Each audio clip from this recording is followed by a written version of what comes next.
Hello everyone, welcome again to Midnight Chapters by Sara.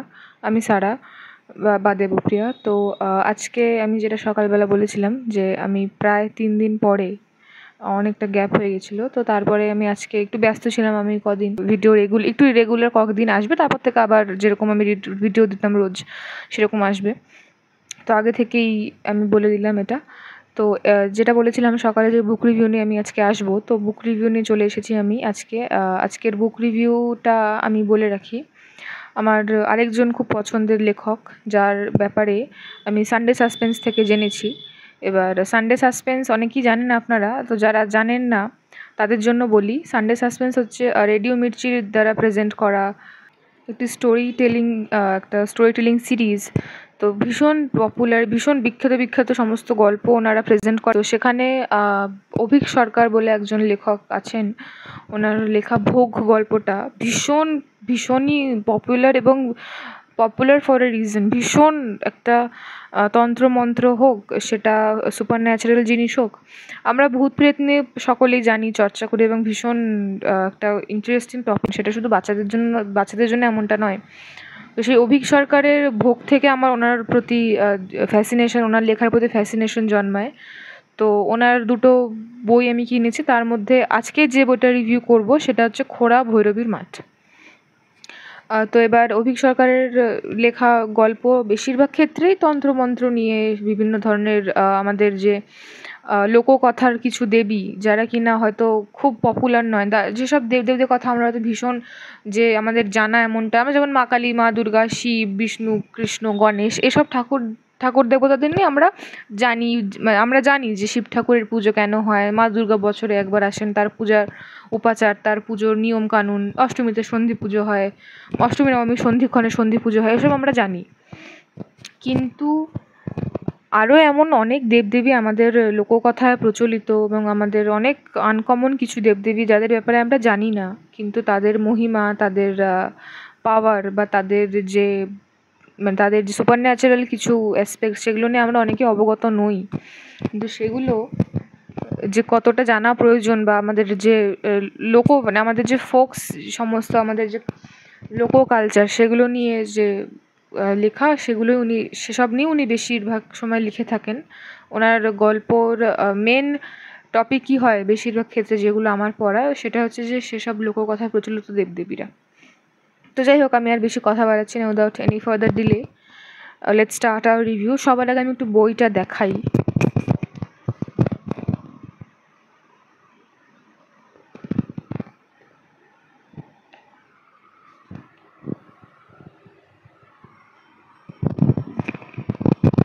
তো again আমি আবার বলে রাখি, আমি যেহেতু বাড়িতে ফ্রন্ট ক্যামেরায় ভিডিও বানাচ্ছি, তো লেখাগুলো সোজা আসবে না, উল্টো আসবে। তো আমি সেটাও পোস্ট করে দেবো, বইটার ছবি আমি পোস্ট করে দেবো ঠিকঠাকভাবে, একদম ঠিকঠাক ব্যাক ক্যামেরায় তোলা। তো রিভিউ স্টার্ট করা যাক। এই বইটিতে কিন্তু দুটো গল্প আছে, একটা হচ্ছে কালিয়া মাসান, আর দুই হচ্ছে খোড়া ভৈরবীর মাঠ। তো খোড়া ভৈরবীর মাঠের নামেই বইটার নাম। তো কালিয়া মাসান হচ্ছে সাঁওতাল বিদ্রোহের প্রেক্ষাপটে লেখা একটি গল্প, যেটা সাঁওতাল বিদ্রোহের সময় এবং বর্তমান সময়কে ধরে রেখেছে। বর্তমান সময় বলতে আমার আধুনিক সময় আর কি আমাদের। তো সেখানে দুই অভিন্ন হৃদয় বান্ধবী ঘুরতে যায়, এবং ঘুরতে গিয়ে তারা কিছু প্যারানর্মাল সুপার ন্যাচারাল প্রতিকূলতার মুখোমুখি হয়, এবং তাদের একজনের জীবন সংকটও হয়ে যায়, প্রায় প্রাণ বিপন্ন হয় তার। তো তাকে বাঁচানোর জন্য একটা আপ্রাণ প্রচেষ্টা এবং তারপরে রিক্সাওয়ালার ক্যারেক্টার রয়েছে সেখানে, তার গা দিয়ে ছাই বের হয়, ছাই উড়ে উড়ে তার গা থেকে আসে, কেন আসে, কী ব্যাপার, কী বৃত্তান্ত, এটা নিয়েই লেখা। আর দ্বিতীয় হচ্ছে খোড়া ভৈরবীর মাঠ, মানে বইটার নামে উপন্যাস একটি, ওটাও সুপার ন্যাচারাল। তো বইটার খোড়া ভৈরবীর মাঠের প্রেক্ষাপট গ্রাম বাংলারই এক প্রেক্ষাপটে একটি প্রাচীন ভৈরবী মায়ের মন্দির। সে মন্দিরে যে মূর্তি রয়েছে, মাতৃমূর্তি, মৃন্ময়ী মূর্তি, সে মূর্তির পায়ের একটি আঙুল ভাঙা। তো সে মূর্তিতে স্বাভাবিকভাবেই একটি খুঁত রয়েছে। তো সেই খুঁত থাকা সত্ত্বেও গ্রাম বাংলার যে মানুষের বিশ্বাস, প্রচলিত কাহিনী অনুযায়ী শি ইজ এ সেভিয়ার। উনি গ্রামের সবাইকে বাঁচিয়ে রাখেন, সবাইকে সেফ রাখেন। তো হঠাৎ করেই একদিন সেই গ্রামে একটি অশনির সংকেত ঘনিয়ে আসে। কী অশনির সংকেত? সেই অশনির সংকেতটা হচ্ছে এক অস্ত্রধারিণী মহিলা, সে পা টেনে টেনে হাতে খড়গ নিয়ে, হাতে খাঁড়া নিয়ে শিকারের সন্ধানে বেরোচ্ছেন এবং একের পর এক গ্রামবাসী মারা পড়ছেন তাতে। বিভিন্ন ধরনের যারা গ্রামের বড় বড় লোক, নামকরা লোক, তাদের মধ্যে অনেকেই মারা পড়ছে। হঠাৎ করে মায়ের গায়ে রক্ত, মানে মাতৃমূর্তির গায়ে রক্ত। তো হঠাৎ করে কি হয়ে যায় সেটা জানার জন্য আপনাদেরকে উপন্যাসটা পড়তে হবে। প্রত্যেকটা মুহূর্তে রুদ্ধশ্বাস করা বিভিন্ন ধরনের প্লট রয়েছে। সেক্ষেত্রে কিছু কিছু জায়গায় হয়তো আপনাদের মনে হবে, একটু আমার ব্যক্তিগতভাবে মনে হয়েছে যে একটু জায়গায় কিছুটা হয়তো উনি একটু বেশি এক্সাজারেট করতে গিয়ে হয়তো ব্যাপারটার সেই ব্যাপার রুদ্ধশ্বাস ব্যাপারটা হয়তো মুছে গিয়েছে, সেটাতে মানে ঢাকা পড়ে গিয়েছে।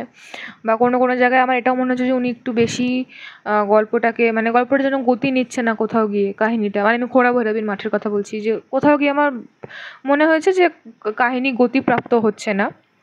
এবং আরেকটা কথা, যেটা আমি নেগেটিভ দিকগুলো আগে বলিনি, আরেকটা ব্যাপার হচ্ছে আমার মনে হয়েছে যে কাহিনীর ক্লাইম্যাক্সটা ভীষণই প্রেডিক্টেবল লাস্টে গিয়ে। যারা অভীক সরকারের লেখা আগে পড়েছেন বা শুনেছেন তার লেখা সানডে সাসপেন্স যারা শুনেছেন তারা জানবেন যে ওনার গল্পের ক্লাইম্যাক্স, যদি আপনারা গল্প শুনে থাকেন আগে, তাহলে ক্লাইম্যাক্সটা সহজেই ধরে নিতে পারবেন। তো এই হচ্ছে নেগেটিভ দিকগুলো আমার মনে হয়েছে। শুধু খোঁড়া ভৈরবীর মাঠও না, কালিয়া মাসানেও কিছু কিছু জায়গায় কিছু প্লট হোলস আমার চোখে পড়েছে। সেখানেও কাহিনীর আমার কোথাও একটা জায়গায় গিয়ে, মানে মিডলে গিয়ে মনে হচ্ছে যে কাহিনী গতি নিচ্ছে না। যদিও সেটা আমাকে হতাশ করার মতো একদমই নন, ওনার লেখা হতাশ করার মতো একদমই নয়।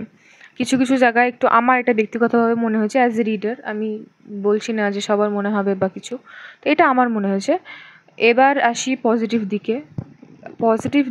প্রথমেই যদি বলি, অভীক সরকারের লেখা যারা পড়েছেন বা যারা পড়বেন তারা জানবেন যে ওনার লেখাতে একটা ভীষণ একটা দিক থাকে ওখানে, মানে উনি বার্তা দেন যে ভালোবাসার থেকে বড় তন্ত্র কিচ্ছু হয় না, বা ভালোবাসার থেকে বড় পূজাও কিচ্ছু হয় না। সেটা আপনারা ভোগ গল্পে খুব ভালোভাবে বুঝবেন যে উনি যে কৃষ্ণানন্দ আগমবাগীশ বলেছিলেন যে ভালোবাসা হলো সব থেকে বড় তন্ত্র। তো ওনার এই যে বার্তাটা, উনি বিভিন্ন চরিত্রের মাধ্যমে এই বার্তাটা উনি দিয়ে থাকেন ওনার বিভিন্ন উপন্যাসে, বিভিন্ন গল্পে, বিভিন্ন লেখায়।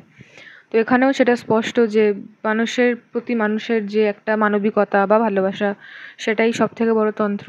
বিভিন্ন ধরনের যে কোনো রকমের কোনো ব্ল্যাক ম্যাজিক, ওনার গল্পে ব্ল্যাক ম্যাজিক জিনিসটা ভীষণভাবে প্রকট, এগুলোতেও রয়েছে। বিশেষ করে কালিয়া মাসানে যে মৃতদেহের থেকে তৈরি এক ধরনের বিষ হয়, তো সেটাই কালিয়া মাসান গল্পে আছে যে এক বান্ধবী, দু বান্ধবীর মধ্যে এক বান্ধবী সে ঘুগনি খেয়ে অসুস্থ হয়ে যায়, সেই ঘুগনিতেই বিষ মেশানো ছিল। আমি এর বেশি আর কিছু বলছি না, স্পয়লার দিচ্ছি না আমি। তো ওনার এই গল্পগুলোতে এই ভালোবাসার যে the power of love, the power of friendship, এগুলো খুব ভালোভাবে দেখানো হয়েছে। পাঠক কিন্তু একটি খুব রুদ্ধশ্বাস, একটা মানে টান টান একটা উত্তেজনার ব্যাপার পাবেন, এবং সেটা লক্ষ্য করা যায়। উনি কিন্তু এমনভাবে লেখেন লেখাগুলো, যেগুলো পড়লে পাঠকের মনে হবে তারা হয়তো ওয়েব সিরিজ দেখছেন, যেটা আমি অনেক গল্পেই খুব কম গল্পে পেয়ে থাকি, কিন্তু যেগুলোতে পেয়ে থাকি সেগুলো অসাধারণ। উনি সেরকম একজন লেখক যার গল্প পড়তে পড়তে, উপন্যাস পড়তে পড়তে আপনাদের মনে হবে যে আপনারা হয়তো কোনো ওয়েব সিরিজ দেখছেন, যেটার চরিত্রটা আপনি নিজেই হয়তো আপনার মাইন্ডে বানিয়েছেন, চরিত্রদের চেহারা, সেটা অবশ্যই ডেসক্রিপশন দেখে তার লেখা। মানে এই এক অন্য রকমের অনুভূতি, সেটা যারা পাঠক, যারা বই পড়তে ভালোবাসেন গল্পের, তারা আমার কথাটা বুঝবেন যে আমি কী বলতে চাইছি। যে একটা উপন্যাসে, একটা ভালো উপন্যাসে চরিত্রদেরকে নিজের মনে বানিয়ে তাদের সাথে এগিয়ে চলা, সেটা একটা বিশাল প্রাপ্তি পাঠকের কাছে এবং লেখকের কাছেও। এটা, এবং উনি এই এক্সপেকটেশনটা ফুলফিল পাঠকদের আমার মনে হয় করতে পেরেছেন। তো এই হচ্ছে নেগেটিভ এবং পজিটিভ সাইডগুলো। এবং আরেকটা কথা বলে রাখি, ওনার লেখাতে আপনারা কখনোই একটা, মানে প্রত্যেকটা লেখকের একটি লেখার প্যাটার্ন হয়। তো ওনার লেখার প্যাটার্নই হচ্ছে যে ভালোবাসার দ্বারা, পজিটিভিটির দ্বারা নেগেটিভকে জয় করা। মানে এই যে একটা গুড ভার্সেস ইভিল, যেটা আমরা প্রাচীনকাল থেকে বিভিন্ন লেখায়, বিভিন্ন সিনেমায়, সিরিয়ালে, বিভিন্ন জায়গায় দেখি যে fight between good and evil, সেখানে যে সত্যের জয় বা ভালোর জয়, পজিটিভিটির জয়, এটা কিন্তু আপনারা দেখবেন যে উনি কোনো না কোনোভাবে মানুষের গুড উইল, তার যে ঠিক ইন্টেনশন, তার ভালোবাসার জোর, পজিটিভিটির জোর, এটার সবসময় এটাকে প্রাধান্য দিয়ে লেখেন। ভীষণ সুন্দর, ভীষণ চিত্তাকর্ষক লেখা। ওই খাঁজা দেখুন, ভূতের গল্প তো সবাই আমরা কম বেশি জানি। একটু বৃষ্টি হচ্ছে, বাইরে আকাশটা মেঘলা করে হচ্ছে, ভূতের গল্প আমাদের বাড়িতে জমে যায়।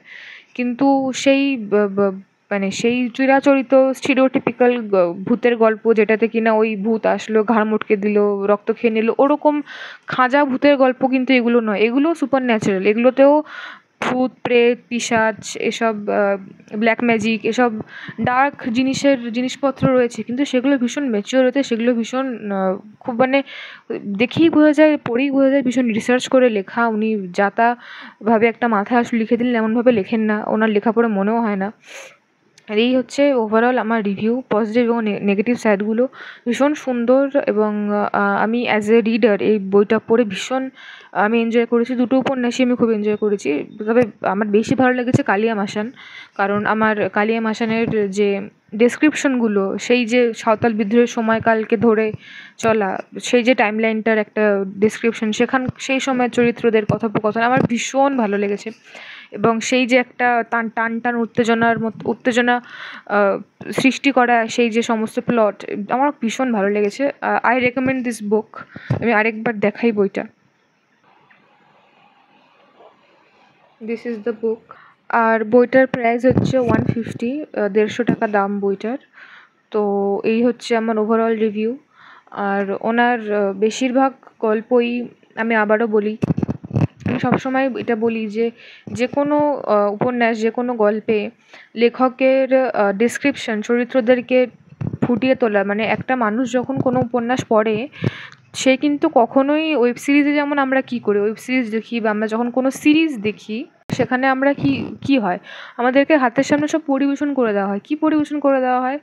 একটা চরিত্র, সে চরিত্র দেখতে কেমন, তার চেহারা কেমন, সে কী করে, সে কী না করে, তার জীবনযাপন সবটাই আমাদের চোখের সামনে কিন্তু একটা অডিও ভিজুয়াল দ্বারা রিপ্রেজেন্ট করা হয়।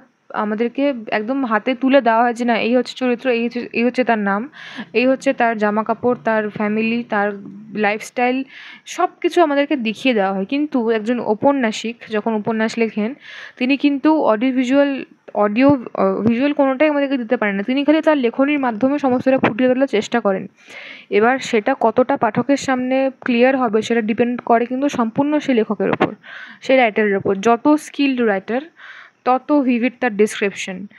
এই ক্ষেত্রে অভীক সরকার কিন্তু মানে ভীষণ ব্রিলিয়ান্ট। উনি একজন ব্রিলিয়ান্ট লেখক, যিনি এই যে চরিত্রদের কথা বলার স্টাইল, এই যে সাঁওতাল বিদ্রোহের সময় সাঁওতালদের যে জীবনযাপন, তাদের কথা বলার ধরন, বা তাদের যে ভেতরকার হাহাকার, তাদের যে ওই দুঃখটা বা নেগেটিভিটিটা মনের ভেতরে পুষে রাখা, অনেক দিনের বিষ, অনেক দিনের একটা আক্রোশ, সেটা, বা চরিত্রটা দেখতে কেমন, তার সাথে যখন খারাপ কিছু হচ্ছে তখন তার চেহারা কেমন হচ্ছে, মুখ চোখ কেমন হচ্ছে, বা তার জীবনে কি পরিবর্তন আসছে, ভীষণ ভিভিডলি ফুটিয়ে তোলেন। এটা কিন্তু সবার দ্বারা হয় না। অনেক স্কিলড লেখকের আমি লেখা পড়েছি, তাদের অনেক ক্ষেত্রে অনেক চরিত্রদেরকে ডেসক্রাইব করার ধরনটা ভীষণই দায়সারা লাগে আমার। এক্ষেত্রে কিন্তু একদমই সেটা নয়। অ্যাজ এ বুক রিডার আমার ভীষণ ভালো লেগেছে ওনার লেখা। আমি প্রথমবার ওনার ভোগ গল্পটা শুনি অডিওতে, সানডে সাসপেন্সে। তো সেই শুনে আমার ওনার প্রতি এক্সপেকটেশনটা অনেক বেড়ে যায় যে না, ইনি brilliant, he is a genius যখন when it comes to like supernatural জিনিসের ওপরে লেখা। এবং হি হ্যাজন্ট ডিসঅ্যাপয়েন্টেড মি এই ক্ষেত্রেও। আমি শুধু ভোগ বলে নয়, তারপরে যতগুলো গল্প পড়েছি আমি, খোড়া ভৈরবীর মাঠ বা কালিয়া মাসান বা আরও কয়েকটা আছে, আমি সেগুলোর রিভিউ নিয়ে অবশ্যই আসবো। সেগুলো কোনোটাই আমাকে হতাশ করেনি। হ্যাঁ, অবশ্যই কিছু কিছু জায়গায় নেগেটিভ দিক আছে, আমি যেমন আজকেও বললাম প্লট হোলস আছে, কিছু কিছু জায়গা খুব প্রেডিক্টেবলও আছে, কিন্তু ডিসঅ্যাপয়েন্টিং একদমই নয়। ভোগ গল্পটা শুনলে আপনাদের এক্সপেকটেশন লেভেলটা যেমন হাই হয়ে যায়, সেটা কিন্তু আর নিচে নামবে না, এটাই আমি বলবো। সো এটাই আমার review. Thank you so much. Stay tuned for my upcoming videos. আর একটা কথা, স্টোরি টেলিং নিয়ে আমি খুব তাড়াতাড়ি আসবো, কিন্তু আমার এই সেট আপটা দেখে বোঝাই যাচ্ছে যে আমি স্টোরি টেলিংয়ের জন্য আদর্শ সেট আপ এটা নয়। স্টোরি টেলিংয়ের জন্য একটা ভাইব লাগে, একটা সেরকম পরিবেশ লাগে। তো আমি খুব তাড়াতাড়ি স্টোরি টেলিং নিয়ে আসবো। আমি চেষ্টা করছি আমার চারিদিকে একটু ঠিকঠাক করার, সব কিছু গুছিয়ে নিয়ে বসার। আমি তাহলেই আমার সমস্ত ভিডিও রেগুলারলি নিয়ে আসতে পারবো। তো আপনারা একটু আমাকে কমেন্টে জানাবেন যে আপনাদের নেক্সট কী বই রিভিউ চাই, আমি সেই বই রিভিউ নিয়ে আবার আসছি। তো thank you so much, stay connected and be happy.